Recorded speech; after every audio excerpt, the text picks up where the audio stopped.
All right, we're here. Finally, let's do this. If that voice that Craig says, when he says now recording is his actual singing voice, he's probably a terrible singer. Oh, he'd be horrible at it. He's very monotone, also, kind of Very like Ben. Yeah, like robotic. Ben Stein. Just meh, meh, meh, meh, meh, meh, meh, meh, meh, meh, meh. I really, I think I've said it on here before, but I really want the Samuel Jackson version of Craig. Now Yeah. recording, mother. Like that's what I want. Yeah, I mean, that would get old too. No, it wouldn't. Samuel Jackson never gets old listening to that. Or I don't Morgan know. Freeman. I'm over his old grumpy. I can't watch anything that he does now without being annoyed by him sitting down all the time. Oh, come on, I really? can't. I can't. I can't. When I started noticing it with the You have to latest you Marvel got to stuff. begrudge the 80-year-old man who sits down once in a show Not once in or a show. once in He an was sitting episode. down every scene Yeah, in freaking Secret Invasion. he sat down like once an episode, and he had one fight scene where he was sitting down, and it wasn't even him really doing much of the fighting. Listen, I love everything like Hateful Eight on down. He can retire, and no one will question it. We don't need him being mad and angry and hateful and everything. Wait, was Django before or after Hateful Eight? That was before. Okay, yeah, Hateful Eight on down. Okay. He's already done his magnum opus 1,000 times. Well, yeah, I mean, Pulp Fiction was the magnum opus, and that's. Snakes on a plane. Oh, it's kind of hard to argue that, isn't? But he's definitely he's more well known, at least, for Pulp Fiction. It's like, sit down. Your time is done. We love you. We appreciate you. So, You welcome. made purple lightsabers. Welcome to the Grumpy Movie Podcast, down. where we complain about movies and all things involved in them. Today, apparently, it's just Samuel Jackson. It's not even that. It's just I don't. Samuel L. Jackson is just too oversold now. Like Snoop Dogg is too oversold. Like Tritz is too oversold. Like Chandra and Liliana are oversold for magic. It's just like I never have felt that Samuel Jackson is oversold. The other ones that you mentioned, I don't disagree, but I've never felt like Samuel Jackson was. I mean, when you become like, we need a Samuel L. Jackson type of a young character for our movie, like, okay, you've made it in Hollywood. You are now a term. Just please retire. I love you. Just have a nap. You don't love him. Anyway, let's talk about what we're actually here for, which is not complaining about movies. We're here to complain about tabletop role-playing games. We're the Grumpy Dungeon Masters. I'm Dungeon Master Jay. And I'm Dungeon Master Christopher, blah, blah, blah. Anyways. If I didn't go through that, you'd get on to me for not going through it, so. I know. You're doing good. You're doing good. I sent you something that my wife sent me because she backed a Kickstarter. So okay. That thing you sent me, it's a Kickstarter. From a Kickstarter, yeah. Okay. Wow. Should I have to open it back up? Careful, might be a virus. That's what I thought too when she sent it to me. And she's like, she actually responded back in the text and said, "Not porn." I was like, all right. Yeah, borderline. So what she sent me was something called Filthy Foes. By, let's see if we can get the group here. Open up. All right. Those Filthy Foes. It's like a preview of the thing that she backed, which I guess is the Bards versus Humility, the party game. Okay. So I was wondering about that. These are like the D&D monsters that they created, and I'm perfectly fine with not safe for work content. Oh yeah, but it's got to be good. And I sent this to you because I had just looked at the toilet mimic that they put in. I was like, okay, this is awesome. And then I read the other ones, like the Slobbling Gobbler. Oh no, And the invisible stalker is the worst of all of them. the Scrotum of Doom, the Mushroom Man, and then the Invisible Stalker. And I was just like, okay, maybe I shouldn't talk about this. And then I Oh was like, no, no, I want to talk about this we because, are here now. well, just because you make something perverted doesn't mean that that's going to have a place at any table. I mean, this is very NC-17 stuff, and we're not going to read any stats on it at all. I don't want to. Some of it is. The Mushroom Man. The Mushroom Man is not. Mushroom Man's perfectly fine. Like I could see even using that. The Invisible Stalker, I would be uncomfortable. I would never use that. Yeah, that's picture if you were an invisible person, and you had no morals and ethics. That's what the Invisible Stalker is. So that's a little creepy. Okay. No, I have to at least read what they say about it. It pushes the boundary, but I don't feel like it fully goes over that boundary. And I'll explain why. The typical invisible stalker is a type of air elemental bound to servitude by a powerful wizard for the purposes of relentlessly hunting down an enemy. In an attempt to conjure an invisible stalker to capture a princess to be his bride, the wizard Galvane Kreptus channeled all his pent-up depravity into the spell with disastrous results. The spell backfired, consuming a piece of his soul and creating a uniquely perverted invisible stalker. It is eternally bound to this form, relentlessly stalks its victims, traps them, and brings them back to its lair. With its master gone, it never quite figured out what was meant to happen next. And so, like, the idea of a mage using his pent-up aggression or pent-up dark feelings that corrupts the spell and causes something to go awry, that's a really good idea. Like, that's something you should use. That's something you can use. But this is like 15-year-olds around a table. Oh, yeah. No, it definitely is. So, I don't know. Yeah, the fact that it doesn't know what to do, that sort of keeps it within the boundary of, I wouldn't say tasteful, but it keeps it within the boundary of at least usable. The Mushroom Man is okay because the Mushroom Man's just like, hey, hold on. Hang on. Before we get to Mushroom Man, I'm not done talking about this thing. I am. The piece of art. The piece of art is what makes it the most disturbing. It looks like an adult Charlie Brown that's invisible, and it's carrying a bottle of fucking. It says not lube, but yeah. It looks like Charlie Brown in underwear that's invisible and all lubed up. It's horrifying. No, sir, I don't like it. Oh no, definitely not. So the mushroom I can get behind. That's just like, that kind of makes a little bit of sense. And they probably don't have it in any published material because they don't want to have overt references to drugs.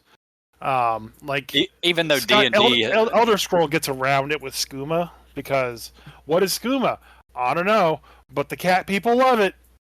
Like D&D has had drugs in it since nearly the inception. Like if you go back to first edition books, you have the ability to purchase illegal substances, and it explains that, it gives the names, it gives addiction rates, etc. on some of them. So, but not anymore. I mean, that wasn't in fourth, and I haven't seen that for fifth. It was definitely first through third. Oh yeah, back in the 70s, absolutely, and 80s 70s. And 90s. And into the 2000s, but you don't see that anymore. It's a PG-13 game. So like having a Mushroom Man that basically you could take a fistful of him and it's like a psychedelic and makes so much of a hallucinogenic powder from it. That's fine. But I didn't really find anything very interesting to it other than the artwork was kind of cool. Yeah. Because it looks like a Myconoi just tripping out. What I find funny though, so in general D&D is medieval setting, and it's it even says that a single fist-sized chunk can be refined into 100 vials of psychedelic powder that will have you seeing colors for hours, though the substance is highly illegal in most places. Psychedelics, drugs like that, the very, very few places made that stuff illegal until like the fucking Victorian era. Like Well, yeah, because they opium, didn't know. like yeah. Well, like psychedelics don't generally hurt people. Opium, whole other story. But it wasn't until the opium epidemic in the 1800s where they started, really kind of having issues with it. So the fact that it's psychedelic, but it even says that it's highly illegal in most places, I don't think it would be. But I have a right to live and live a full mushroom man life. yeah, I am not illegal. that's exactly. You're illegal. I'm just a mushroom. Leave me alone. Do we have to talk about the scrotum of doom? No, we're skipping the scrotum of doom. And It's a beholder that's a scrotum, and the slobbering gobbler. Oh man, we're not. We're just not talking about that on here. The only one I wanted to talk about was a toilet mimic. Okay, well, so in the official material, there's just the mimic, a giant mimic, a juvenile mimic, a spinning mimic, and I think there's Mimic Colony. That's official material. Yeah. No. Mimic Colony is in the official book. I just looked it up. So Mimic, Horde Mimic, Giant Mimic, Spinning Mimic, Juvenile Mimic, and Mimic Share. Those are the only mimics in 5th edition. That is incorrect. The Mimic Colony is 5th edition. It's in one of the main books. That's how I know about it, because I bought the book. Which book? Fuck, I'd have to get up and go through it. It was one of the last ones I bought. It probably was the last one I bought. So a Mimic Colony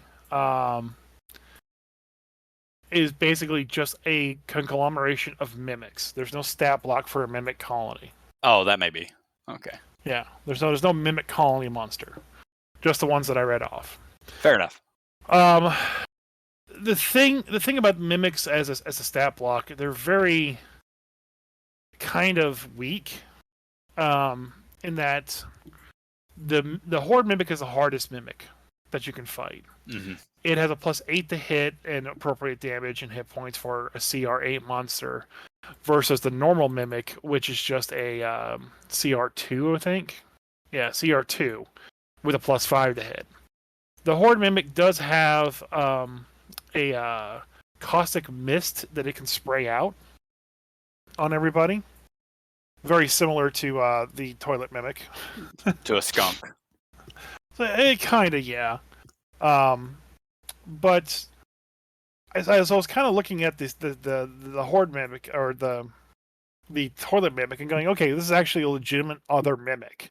It doesn't have to be a toilet, but it's one that basically exudes a stinky cloud and has a +6 to hit, and is a CR4. So it's a little bit stronger than a standard mimic.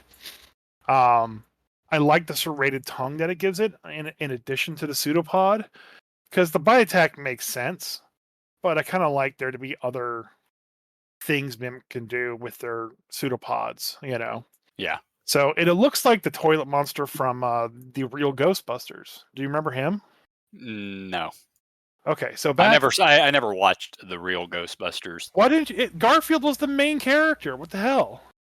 Garfield? What does Garfield have to do with the Ghostbusters? So the real Ghostbusters. Oh, okay. You mean the voice actor? Yeah. Yeah, the voice actor for Ray, I think. For Ray, who was Bill Murray in the movie, is the same guy that did the voice acting. Ray was not Bill Murray in the movie. That was Peter Venkman. Yeah. So the voice actor for Peter Venkman in the real Ghostbusters was the same man that did the voice for Garfield in the Garfield cartoon. And that's one of the reasons why Bill Murray did the voice for Garfield in the Garfield movies. Ah. So, but in the real Ghostbusters, there was a toilet monster, or a toilet ghost, as it were. And it was one of my favorite toys that I had. Let's see if we can find the name of the toilet monster here real quick. Yeah. The Fearsome Flush. And essentially, it looks exactly like what the toilet mimic is. So if you Google the Fearsome Flush, that's what the toilet mimic would look like, except the eyes are lower because it's like a prison toilet or something. They might have actually taken ideas at least for the art from that.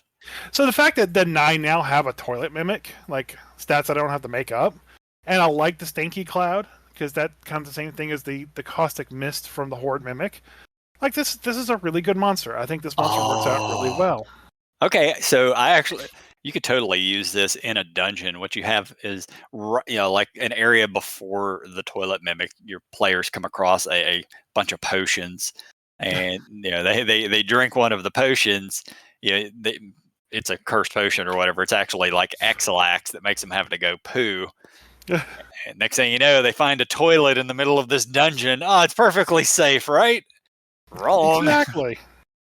Because the best No, part is too, you have to take off a good chunk of your armor. yeah. So that toilet mimic is hitting your AC 10. Yep. Yeah, your dexterity wouldn't even come into play because you're literally sitting down taking a shit. You don't need to have it be a toilet monster if you don't want to have that kind of level of potty humor. You could have it be like a trash can or something like I that. would absolutely use it as a toilet.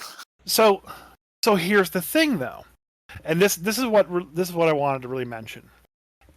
In Mordenkainen's Monsters of the Multiverse, in the blind boxes, okay, and I have it actually physically right here in my hands because I have all my mimics within reach.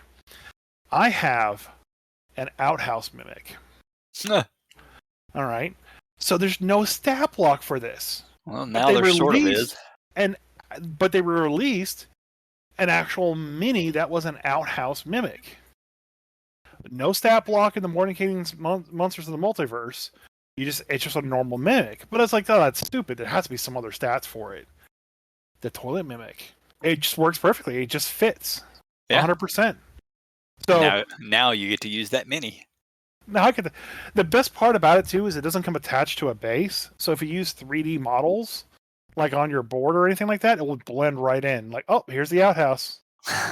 You get in, sit down, and all of a sudden your ass is adhered to the mimic, and it just eats you. Does it have a door? Yes, it has a working door. Okay, even better. Yeah. Yeah. So it has like a working door, like and it's closed by default, but when you swing it open, the mimic's right there. Yep. I have this weird thought in my head. I watched Dogma the other day. You know, the Kevin Smith movie? Yeah. I haven't seen it in a long time, but this is a perfect place where you could actually introduce the Golgothan, the excremental, aka the shit demon. I was looking for stats. Apparently, there's not any real viable stats for the Golgothan. Well, it would be a golem. Yeah. Well, no, it's a shit demon. So it's a demon. Yeah, I know it's a demon. It's a demon because it's from hell. Yeah, it's summoned up from hell. But in Faerun, there are golems that demons use, and they're not demonic. So it could just basically be. It could still be a golem and still work. Clay golem may work pretty well for that because I mean, it already looks like it's a shit demon. Yeah, kind of. It looks like the Golgothan. I mean, there are plenty of stats that people have put together. There's nothing that's ever really been released. No. And I I'm doubt sure they're they're going to come never. out with a shit golem in the official 5e material. No, but obviously not official. But the fact that the OGL, people can just put out what they want. There's nothing in actual print. Since we're talking about, what is the name of this damn thing we're talking about anyway? It's called the Filthy Foes. But it got me to thinking as well, like in 3rd edition, there was a couple of other books that came out that were in that sort of same vein. Where is the name? One of them was called Nymphology, Blue Magic. And these were not official, but these were written on the OGL. Mm-hmm. So Nymphology, Blue Magic, and it is very much I would not run it at my table. Let's just go with that. It's meant for the 15-year-old kids who are still discovering things. Yeah, or a really, really strange playgroup. And then the other one is the Book of Erotic Fantasy, which is also a 3rd edition book. And from what I've been reading about it, apparently it is actually not as bad as the Nymphology one. The Book of Erotic Fantasy apparently actually has a lot of interesting and useful information for building a campaign, like courtship the stuff like courtships, sexual habits, other things along those natures. So actual information that could be useful. Now, as far as the stats and things that are in there, spells probably wouldn't want to use those, but yeah, I'll take a hard pass on that. yeah. Like, all I can think of too is just like, what a way to trigger and just chase people away from your table. It's like, hey, I have a custom thing here. It's a nymph, and it just wants to have sex with you and all this. Like, I don't bring it up at my table at all. Like, it doesn't happen. Yeah. If people try, I'll just hand wave it away. Like, Yeah. oh yeah, you do whatever you want. I will never use that NPC again. Yeah. I know I've mentioned on here before. The closest I as a DM, the closest I ever get to any of that is I just don't at all. As a player, I played Mikhail, who was a sorcerer who was literally a pimp. Like that was he had a brothel that he owned, and everything that goes in that brothel is just not actually talked about in game. Like we all know what happens there, but we don't discuss it. He just fucking owns the place. I just own lots of businesses. Most of them illegal. Yeah. Yeah, pretty much. Yeah, I'm too old to do any of that stuff anymore. And yeah, it's not most tables. Just it's not going to work at most tables. And hey, if everybody at the table is okay with it, then fucking go for it. But if people start getting uncomfortable, stop playing D&D and just go have your little orgy and be done. Yeah, go get laid or whatever. I don't know. But anyways, I like the toilet mimic. I would say that's the one redeeming thing for this. A little bit bigger of a mimic, a little bit stronger, and actually some stat blocks to go with the outhouse mimic that actually was released. Yeah. It's such a weird thing to imagine that as a Kickstarter under. Yeah, and it's obviously using the OGL, which is That's shit you would find on DM's Guild, which is like I don't care that somebody released it. It's just a weird thing to see getting released especially in this day and age. Yeah, like it takes a lot to make me uncomfortable. I'm a pretty weird guy, but like that, I was just like, no, I don't like any of this. Doesn't make me uncomfortable. It's just not something I would ever utilize. And if people were actually using a lot of that stuff in their game, I'd be like, okay, that's strange. Probably going to leave this game. Thanks. That's just you. You just use people. Yeah.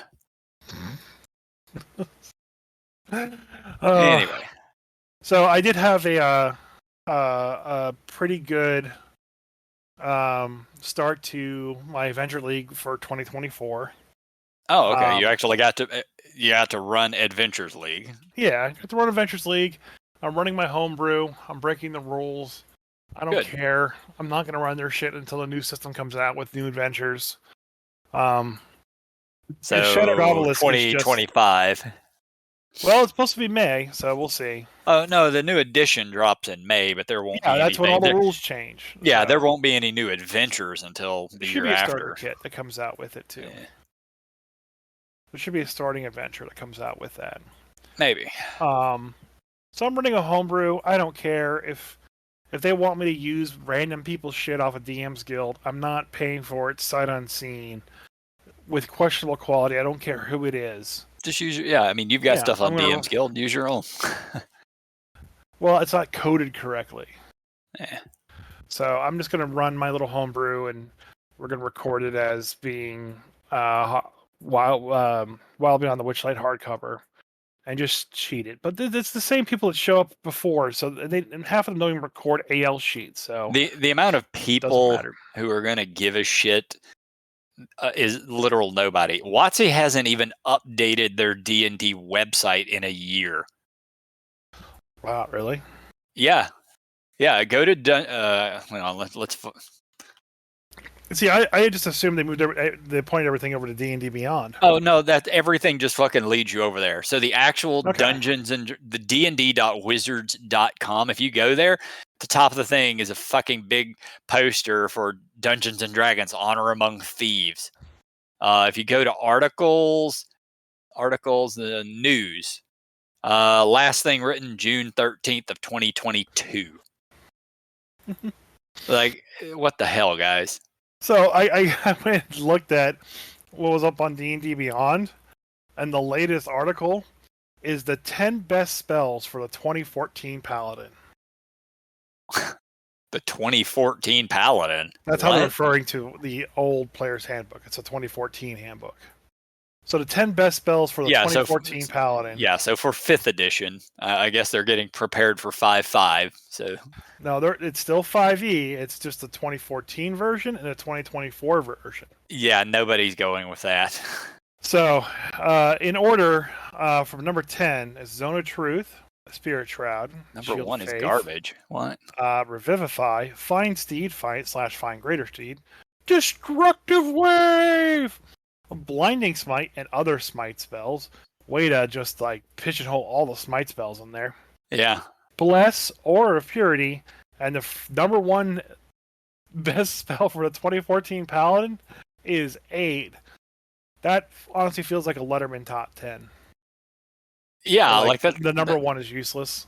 That's a horrible top 10. Like Aid, who the fuck has ever even cast that spell? It did in Baldur's Gate 3.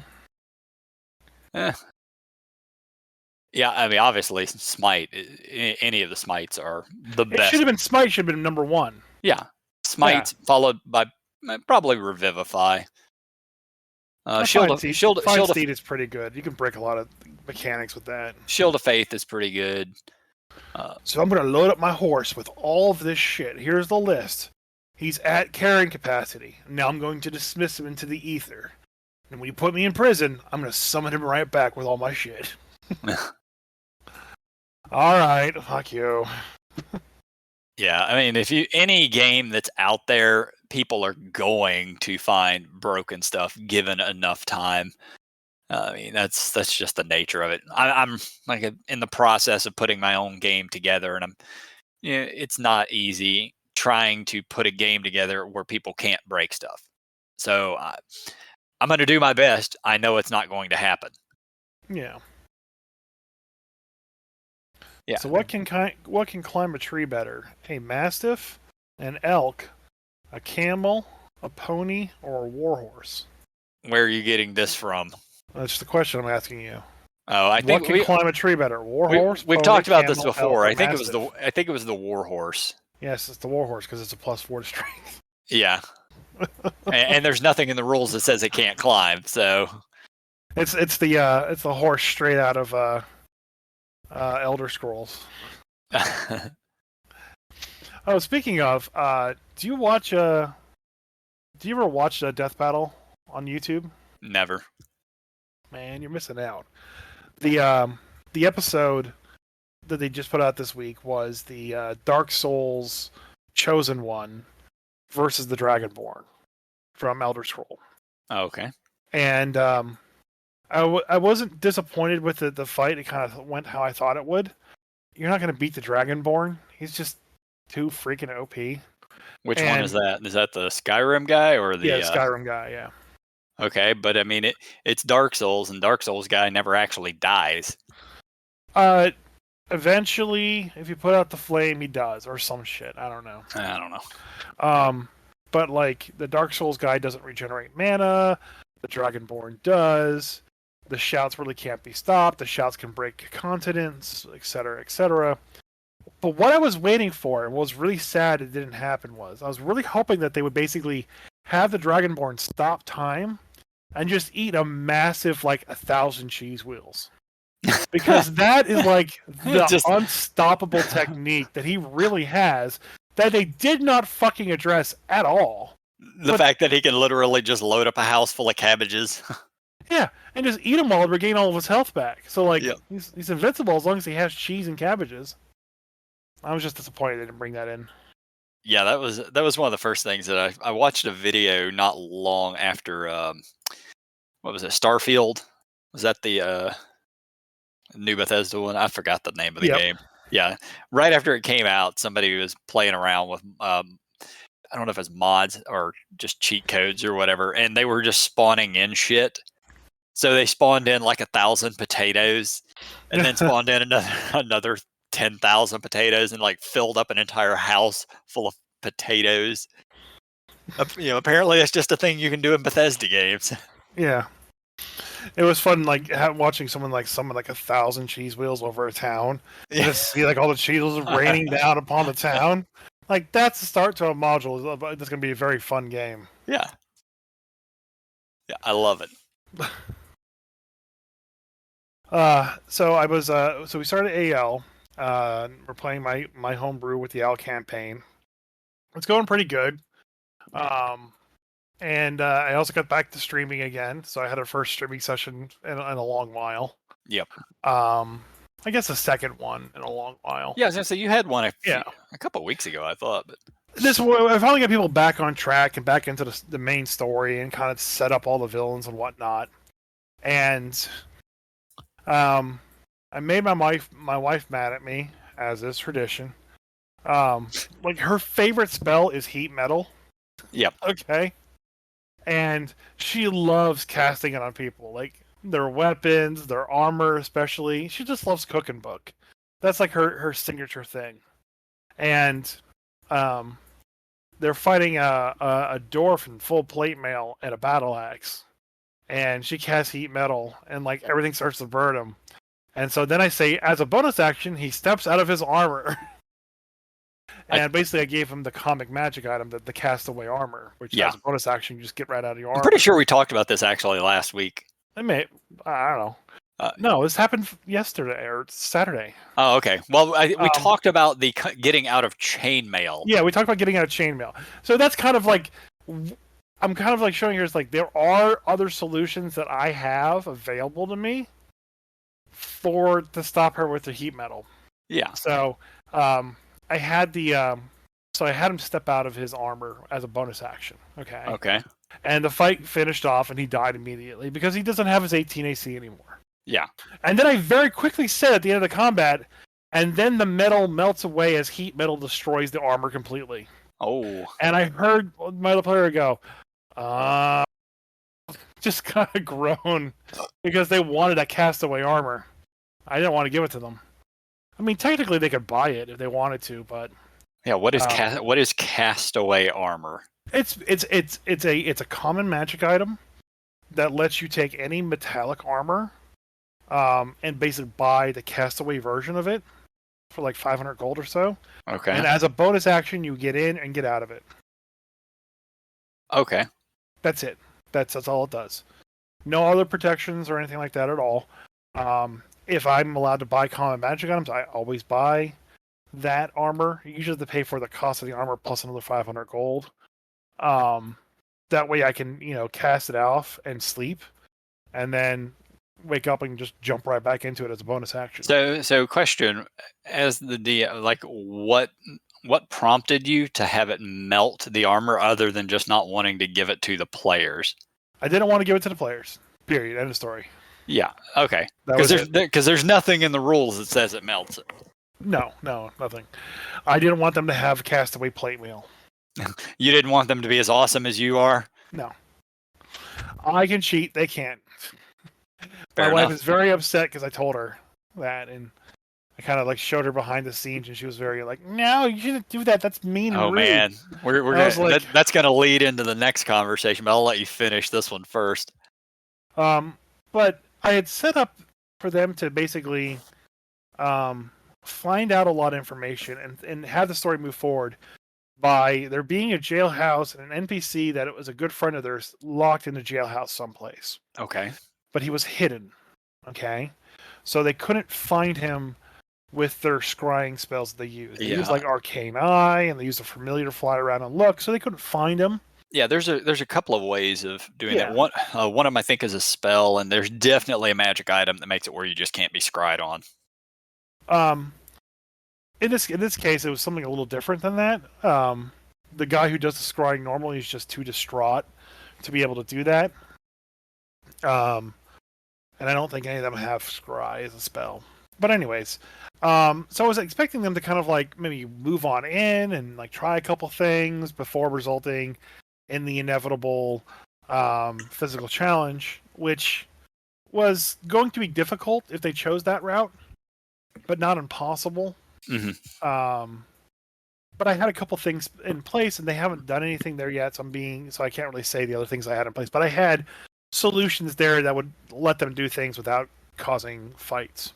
Okay. But they were like, okay, well, we need to sneak in there. We need to basically trick our way in. But so let's gather some more intel, and let's see if I can forge some paperwork, and before we get our way in. And so now I had to start thinking on my feet and making up maps I didn't have prepared. So they went and they talked to one of their contacts. Unfortunately, they never actually went back to their main. Well, they went back to their main base, but they didn't go back to their homes. And in one of their homes, I basically left a package behind. And they hadn't actually done this yet, so I didn't prepare it, but it was part of my plan. To basically say, it's like, hey, our entire organization is compromised. You can't trust anyone right now. Even those you can trust, you're just compromising them. So they didn't get that message until it was already too late, and they already basically went back to their organization, the Zentarum, and started making requests of them. So now the Zentarum knows that they're back fully because they kind of like did things out of order, as I was hoping they would do it in order, you know? Yeah. So I had to introduce essentially the big bads of the campaign to them immediately. Oh boy. So I kick in their front door with the two big bads and basically threaten them, was like, hey, do this impossible task or we'll kill you. You know, with the full intent that they think that they're not going to be able to do the impossible task and they're going to die doing it. Right. And, you know, threatening to basically kill all their friends and family if they don't do it otherwise and burn down the place that they stay. So I had to introduce those guys and pretty much just had them, I kind of railroaded them out of the conversation. They were trying to stop them from leaving because they had another NPC with them that they basically went to that NPC to see if they could help them out with the prison thing. And when they got compromised and they beat the crap out of her and then murdered her in front of them, and then they rezzed her in front of the big bads, you know, I was like, okay, I gotta separate these guys as quickly as possible before bad stuff happens. And I just threw all the pawns of the Zentarum at them until just to delay them so the big bads could get away. And it felt very rushed because I didn't want them to be introduced that way, but now that they are, you know, Yep. not much I can do. I still got to make up with the heat metal and the chainmail. That guy, I still have to make up his stats and a story for him because he's going to be an additional, not big bad, but like the mid boss, I guess. Yep. So I'm looking forward to all that, and going to Disney, so I won't be able to run a game for a while. But yeah, we'll have to.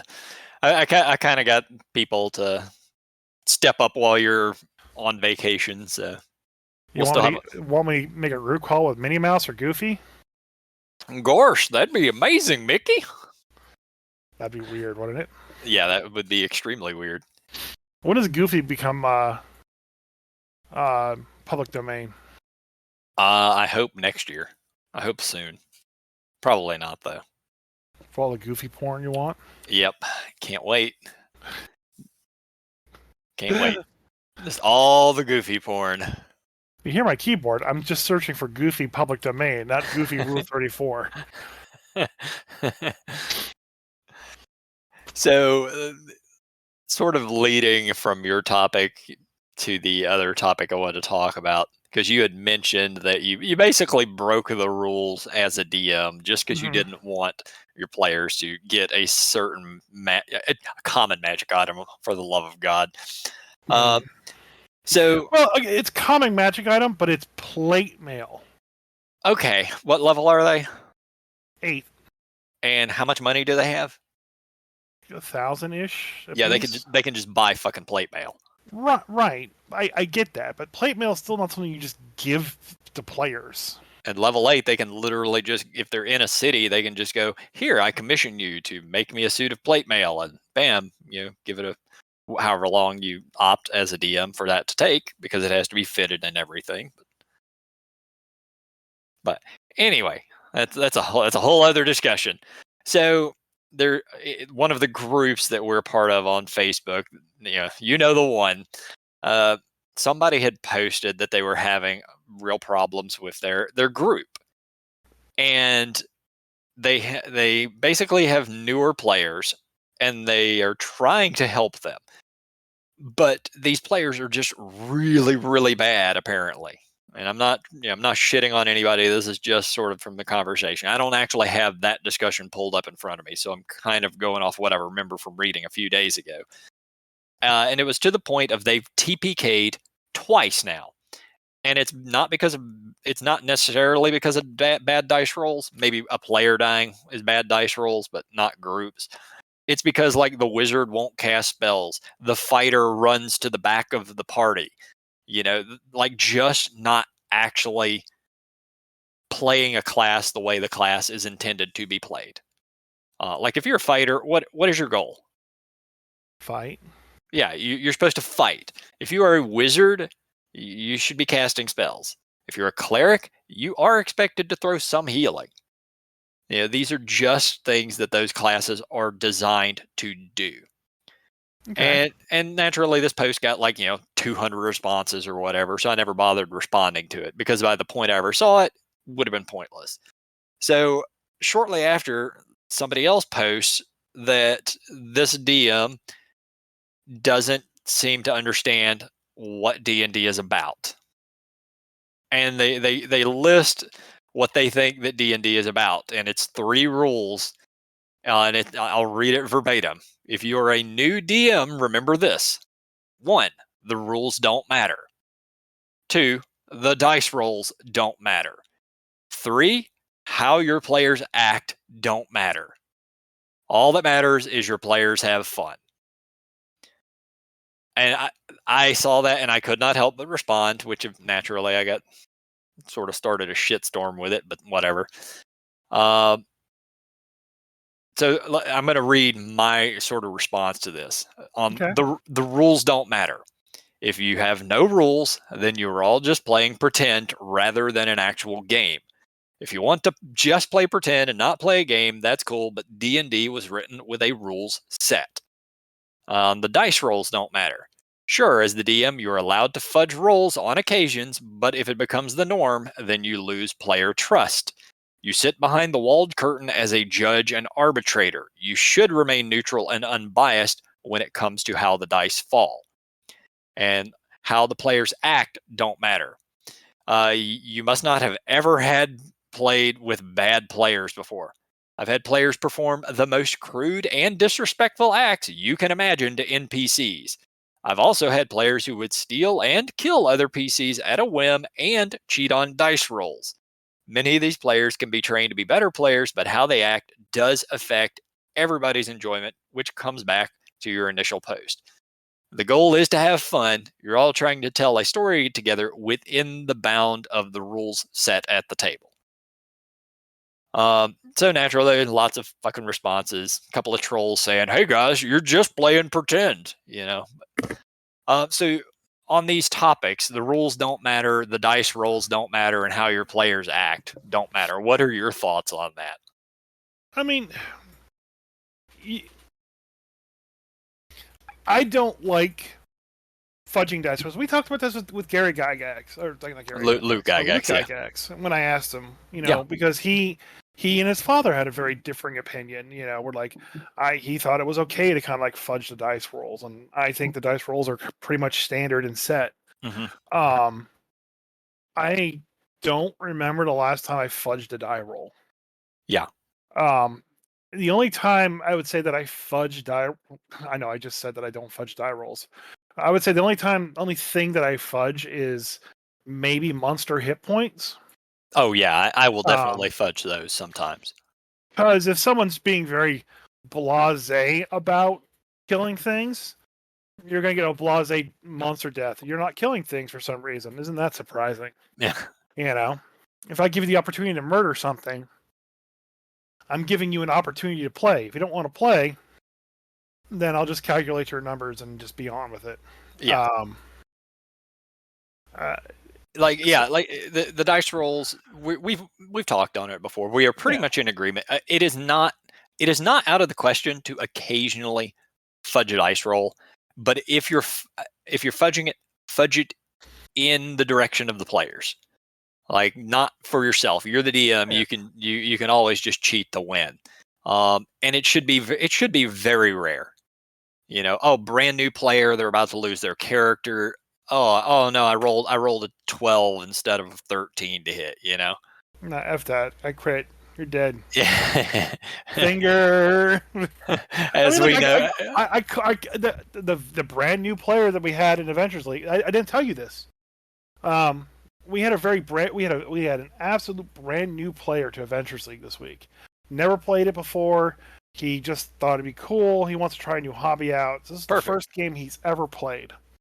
My first die roll against this man was a critical hit. way to start him off right.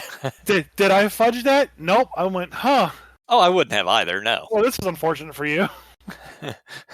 I hope that's exactly what you said. And it was. But, 1d6 to a 2d6 isn't going to matter. Yeah. Like, it wasn't killing his character or anything like that. I would have. Yeah. I mean, like when I fudge situations, not die rolls. Yes, that's more likely. The die rolls tell me what to do. Like even in my stream game this weekend, Bill, who's from my Adventures League group, is now playing with us on the stream game. The same Bill that's been on the podcast, and he's playing a wizard. Well, I had two veterans basically flank him and just beat the shit out of him. Yeah. And when he dropped, I didn't have the veterans murder him. know. And that's a fudging of a situation because they normally would have immediately just stab. Yeah. But I'm not going to make Bill re-roll his character. Yep. Your first session. Yeah, you're not playing hardcore mode. You're not playing first or second edition Dungeons and Dragons. 5e, if you really wanted to kill characters in 5e, you can do it. It's not the intention. It's not what it's built for. So yeah, I don't fudge die rolls. Most of the time, I'm rolling out in front of the players. Because I don't think that they should be fudged. The situations that are happening from the die results should just be what they are, and that's my personal opinion. That's how I like to play. I will probably make the monsters a little bit dumber, change their tactics a little bit, but I'm not going to basically pull a crit or pull a hit from somebody, because that situation is what the die say that situation is. Yes. So I would basically maybe not counter a healing spell next time. And two, like if in the inverse of that too is like if they're coming up against a big bad who knows what he's doing and is prepared to fight the adventurers, I would give them ample in-game opportunity to figure out that they are being hunted and focused by this guy, to hopefully let them know that their tactics will be changed to accommodate their skill sets. Like the current group in Waterdeep, they're about to fight the forces of the Zentarum, the full forces of it. So expect a lot of, hold monsters, and expect them to do a lot of sneaky assassin shit. Right. Don't go wandering off into Waterdeep by yourself, because they're gonna fucking murder you. They're gonna wait till you separate, and they're gonna jump you. They're gonna jump you with greater numbers, and they're gonna murder you. It's the same thing we do with the LARP. We don't walk. Yeah, don't wander off by yourself. Our LARP is very low PvP, and there's somewhere like, don't walk away by yourself. Yep. Fucking the last time I saw someone walk off by himself, someone that I knew personally, he got slag coming back from the bathroom. So it's like, well, you should have faded the party with us, man. Yeah. It, Yeah, that LARP, like it's not even a heavy PvP LARP anymore. Back in the '90s when I started playing it, you wander off by yourself, you're coming back as a corpse. right. And so like, but I'm going to feed the players. I'm going to let them know like these situations changing. They're going to be hunting you. They're going to be focused on killing you. They're not going to send, 6 shitty goblins to hopefully get one of you down. And now they're going to send, 6 shadows. Yeah. Good luck. So back on it. So that kind of covers how the rules not mattering and the dice rolls don't matter, because they definitely do. Well, your topic was actually right too. Yeah. If you need a set of rules to follow, because otherwise you're just playing pretend. Oh yeah. Which is fine, but yeah, you need those rules to follow, so you actually have a set boundary of what you can work with. I don't like systems that are basically rules light, because then you're just playing pretend. I like having a lot of rules. I like to be a rules lawyer. Yeah, I've played a game called Fiasco. We've talked about it at least briefly, but here. And Fiasco is super rules light. It's basically one person starts. It sets the. It gives you a setting, and then everybody just sort of starts role playing. And as I said, there's very few rules. I think you get to roll a die like one time in the game to sort of change the direction the topic is going. And it takes 2 to 3 hours to play usually. And I've played it a couple of times, and it was a hell of a lot of fun. And despite it having very few rules, it still has rules. Otherwise, you are literally just playing pretend. If at that point, if there's no rules at all, I can simply just say, "I shoot you with lasers, you're dead," and then you can respond with, "Nuh-uh, I throw them back at you," and it's the same shit that you would get if you're a bunch of 4-year-olds on a playground, which is fine, but that's not actually tabletop role-playing games. That's just playing pretend. That's Stan and Kyle and Cartman and Kenny buying ninja weapons from the flea market. Yes, being ninjas. I love that episode, by the way. Up until the point Butters loses his eye. So that scene is so great, because for you that don't know, South Park has their own kind of like really stiff animation style, and so for the episode when they're playing pretend, it was stylized in an anime style. Yeah. So when Butters got hit in the eye with the ninja star, it was still in that anime style until he got hit, and then it just like quick cut the Butters back in the rigid style, like his normal human being, and just started crying. Yep. It was just so funny. Because Kenny hit him with a fucking ninja star. To bring him to the vet. What happened to the good old cartoons of the early 2000s? Yeah, well, South Park is still around and still incredibly fucking relevant. But really, are they? Oh yeah, yes, they are. I thought they ended. No, they're not doing the seasons like they used to. Now they're just coming out with specials a few times a year. The specials are like a couple hour and a half, 2 hours long or whatever. Really fucking funny stuff. I've watched the last few of them. But anyway, on the last topic, or the last thing, was how your players act doesn't matter. Yeah. Yeah, we definitely don't agree with that. No. I mean, that's the whole point of the game, is how they act. Yeah. If they act stupid, they're going to have stupid things. Yep. I mean, I've had players molest statues. I've had them hit on every NPC you can think of, because people who are new to the game or young, they don't fucking know what they're doing. They finally have a release where they can just, I'm in this world where I can literally do anything I want. So they're going to do shit that you can't get away with in the real world. Yep, and I usually break them of it really super fast. Mm-hmm. I repeat the story of that one player in Adventures League who decided, I'm going to play a rogue. I'm going to steal everything. I'm going to break one of these golden canaries off the Bahamut statue. Yeah, how'd Oh, that are work you out now? for him? He ended up as This a is a servant to gold. This is Bahamut. an adult ancient golden dragon, and give me a dex save, and you failed, and you're dead. Now you get resurrected and you get to become a servant of Bahamut. I know, but I mean, like after that happened, he became a really good, solid player that worked out well. And once he realized that, hey, you can fuck around, but you're gonna find out, and don't be weird about it. Yep. Um. Yeah. So yeah. Any other good trolls from that post?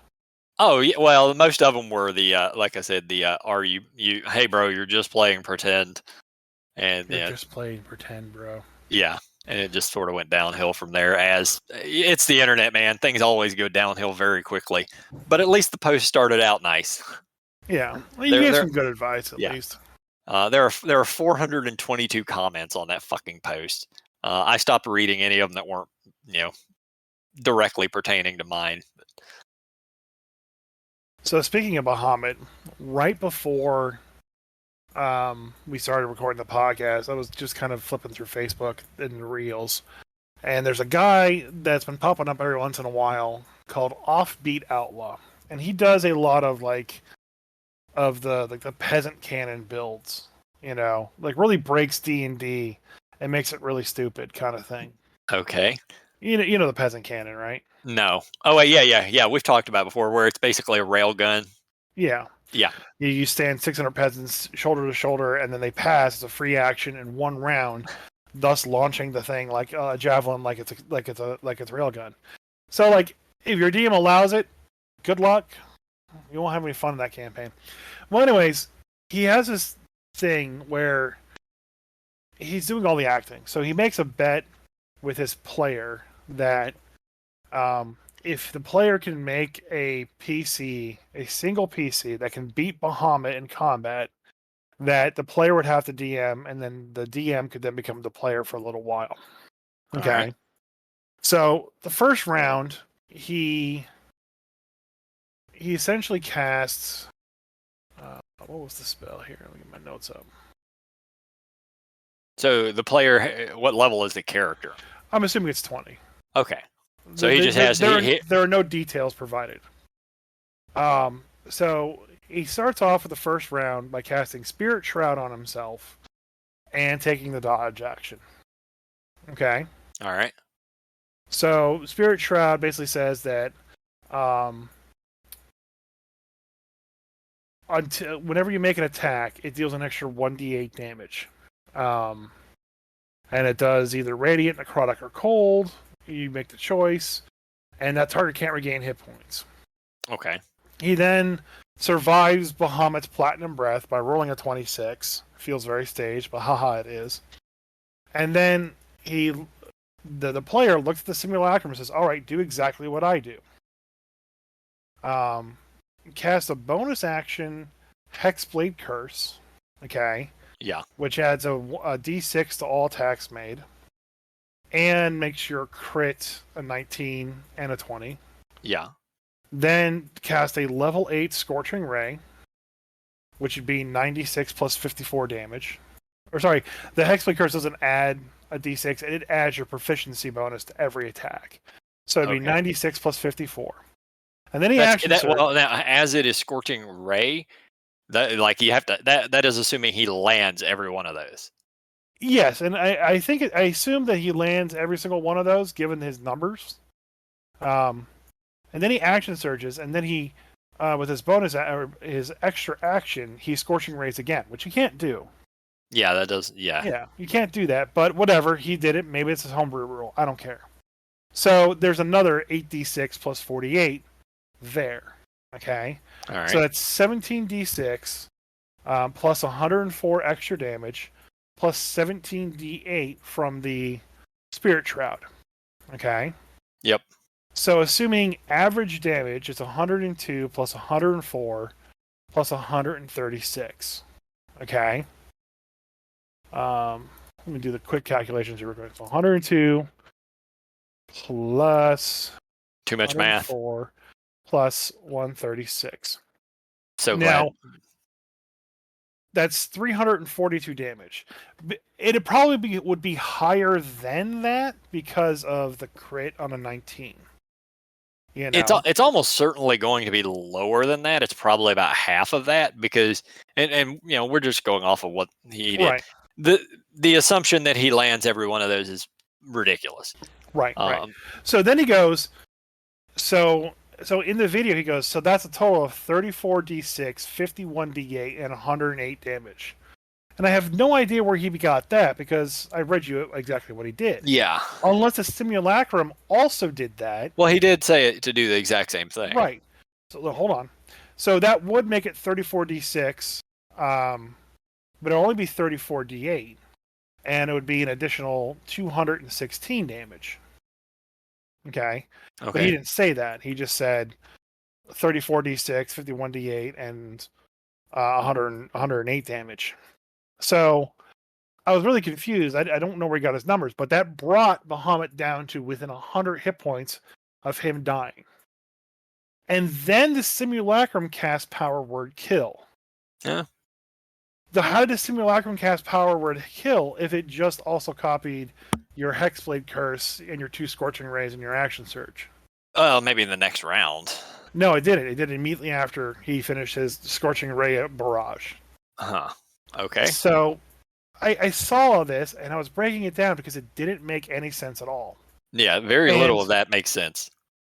So then I go into the comments to read the comments about like what, because I knew some asshole out there was going to break it down like I was doing it, and I was just lazy to break it down any further. And they just started to argue about the fact that he took the 2 leveled spells in a single turn, and then someone going, "Nuh-uh, you can bonus action as a second level spell." It says so right here, and that's all the thing devolved into. Yeah, arguing about casting 2 leveled spells in a turn. Which it's oh my god, you can't do it as much as I wish you could, and I try to do it all the time because I just forget that you can't when I'm in the middle of a game. But for a reason why you can't do that, look at Baldur's Gate 3. I love Baldur's Gate 3 had a lot of other problems. I was able to cast quick cast a whole bunch of shit doing multiple things like that, and I never was able to make a broken character. I told you that the ring that I got that let me bonus action any enchantment or illusion spells a bonus action, and I was a thief and had 2 bonus actions. So I would hit somebody. Well, yeah, but you can't get 2 bonus actions in normal D&D. As a thief, you can. Not normal D&D. Yes, in normal D&D, you still get 2 bonus actions as a thief. I don't think that's right, but right. D&D thief subclass, I'm guessing, or yes, the thief is a subclass. I gotta look it up because I won't say you don't for sure. I just don't. Rogues are the worst. Starting at third level, you use a bonus action granted by your cunning action to make a dexterity, sleight of hand check. Use your thieves tools, disarm a trap, open a lock, or take the use an object interaction. Okay, I guess I'm wrong. Never mind. Yeah. So getting 2 bonus actions in 5e is not a thing. Okay, fine. I was wrong again. Whatever. Anyways, but yeah, like bonus action 2 leveled spells is the stupidest fucking thing ever. So. I mean, yeah, if you're able to, if you could cast 3 leveled spells in a round, that's a bit much. Like even casting a leveled spell and then Misty Stepping is, I kind of allow that because it feels right for that to happen. I really wish Misty Step avoided the. That's the point of Misty Step. The point of Misty Step is to get out of sticky situations while still being able to do things. Right, yeah. Like, there are races in D&D that get Misty Step as a racial action. So they can Misty Step without having it be a leveled spell, and then cast a leveled spell. So, like, Misty Step is like the one exception. I wish it would hard rule that. Maybe in the new edition, maybe not. But, like, like even the bonus action heal and then heal, that would be kind of interesting. But well, because we've talked about it on here before, there are so few spells that are cast as bonus actions in the first place that it doesn't matter if you're able to cast 2 as a bonus action. It's Because really the sorcerer that would be the problem. I mean, they can already quick cast stuff, so I don't see it being an issue. You know, oh, you cast Misty Step and Fireball in the same round. Big freaking deal. It's the fireball. That's the issue. Well, yeah, but you can't cast. I mean, I guess if you quick cast it, sure. But Fireball. Okay, now you're out 2/3 level slots. Cool deal. And all your sorcerer points. Yeah, and all your sorcery points. Good job. Yeah, but it'd be super hard to like my Dread of the Ice Devil. This encounter is stupid because Fireball ends it. No shit, really? Yeah, oh my god, Fireball ends a level right, yeah. level 5 encounter. Oh right, no. Fireball ends low level encounters. You know, by the point they're 8th level, Fireball's sort of a middling spell. Anyway. Yeah, it's funny when you're reading off all those and trying to do all that math earlier. I'm sitting here thinking to myself, the system I'm putting together has very little math involved in it, and it was just making me extremely happy because you're reading off hundreds of damage, and my brain is just like, oh god, I don't miss that. Never want to do that again. Yeah. If you can deal 600 damage in a round, why? Just no, it's too much math. Stop it. It's too much math. It makes the game unfun. And it bogs things down. Like the fact that obviously this didn't happen during a game, but imagine if somebody did that during a game. You're going to have to sit there for 20 minutes while you figure that turn out. Shit, what was the 1 second. Yep. Yeah, I'm looking for low math games at this point. Just something where I don't have to hurt my brain. I'm getting too old for this shit.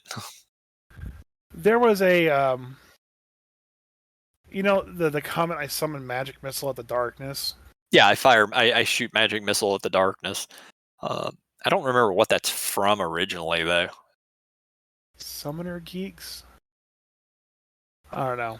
But I mean, like, in that little short sketch, like, the guy that's screaming from the kitchen, a fire magic missile. It's because the other guy's just taking so fucking long on his turn. He got up, went to go get Cheetos and Mountain Dew, and he's just not returning because it's no point. Yeah. I don't know. Yeah, I look. We all love D&D. We all love Pathfinder and role playing games of that nature. I love high strategy games, but I do want quicker turns. I don't want turns that take 10 minutes, 15 minutes. So this is the last thing we're going to bring up, and I think we'll be done. So when I was setting up my AL game, a guy who's near us said, "Hey, what are you guys doing?" It's like, "Oh, we're playing Adventures League. It's D&D 5e." And he's like, "Oh, that's pretty cool." It's like, "Yeah, it's a lot of fun." It's like it's open for anybody. We're starting a brand new campaign, day 1, and it's it's a lot of fun. And I run D&D for the store. He's like, "That's cool, but I only play Pathfinder." Yeah, all right. And I was like, "Oh, all right, you're one of those people, okay." I mean, if I have an option, I'm going to play Pathfinder over 5e every time. Of course you are. Anyways. But then I was actually at the store, and I met a kid, a very young kid, named Dennis, who was trying to basically get D&D started for his school, and like he was writing his own campaign and stuff like that. So I was able to talk to him for a while. Cool. He was looking for a mini, and I found a mini for him, but it was a part of a big box set. So I bought the box set, and then he bought the mini from me. Okay. So he could run his big bad. So hopefully, he's got good luck with his after school program, and yeah, I hope it works out. I see people talking about that online all the time about they run it for their local library, they run it for their school, and the D&D club, and that alone just sort of makes me happy because yeah, I didn't have a D&D club at the school I went to. No, every place I went to had sports ball and That was about it. Sports ball. We're all about the sports ball. We're all serious sports ballers.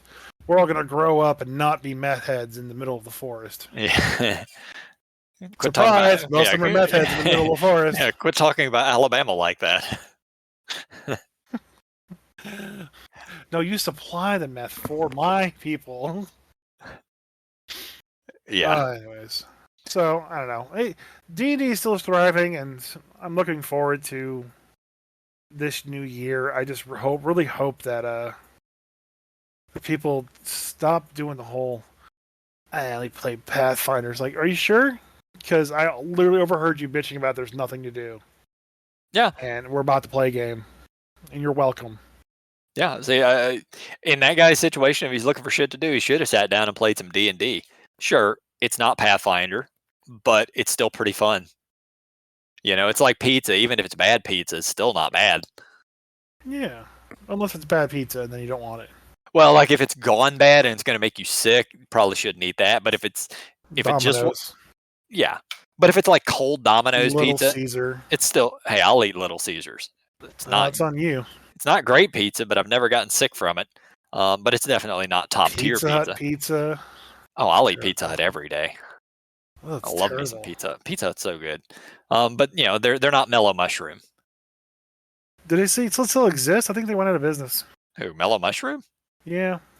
Yes, of course they're in business. They're all over the place. There's one 15 minutes from here. No, I think COVID closed down most of them. They closed out all three in the area around here. Well, no, that's just because they don't want to be in that area. Why not? It's a tourist area.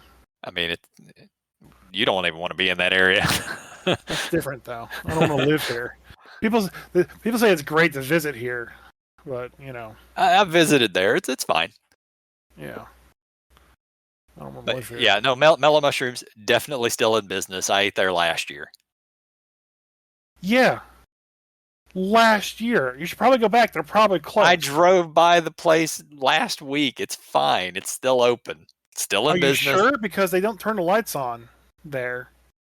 The lights are always perpetually off. They have to be because everybody working there is high. I think they're all closed. You should probably double check. Anyway. Look at this. A Times article saying that all the Mellow Mushrooms closed due to bankruptcy. Yeah, that's not true unless that's happened in the last week. Oh, yeah, it was published yesterday. Jesus. Yeah, you're such full of shit. Oh, look at that. mellowmushroom.com. Look at that. They're open. How about that? We regret to inform you that we're closing all of our locations next week. Fuck you, Jay. Mellow Mushroom makes the best pizza in blank, Alabama. Our restaurant is located on blank drive. Like, yeah.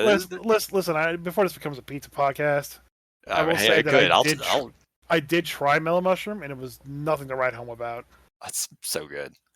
It was. What kind of pizza do you like? The little fucking frozen Totinos? No, the pizza that I like, I love real, authentic, New York style pizza. Oh, I forgot. You're a fucking Yankee. You like that New York stuff. New York style pizza. Or I like the pizza from the not a mob front Italian restaurant. That's always amazing. I've never had bad pizza from there. So I'm not going to order from one of your stupid effing chains. I'm going to order from the not a mob front pizzeria. Oh, we have a few around here that are very local that are also amazing. There's one right down the street called First Class Pizza. I had it last week, and it's the first time I'd had it in a long time, and I had forgotten how goddamn good it was. Yeah. So they have baked ziti normally, and they have that pizza that every pizza place makes. You know, the whole head of lettuce without being cut in half, one giant slice of carrot, a whole container of olives, and a whole container of bell peppers. That's called a salad, not a pizza. Yeah, you know what I mean.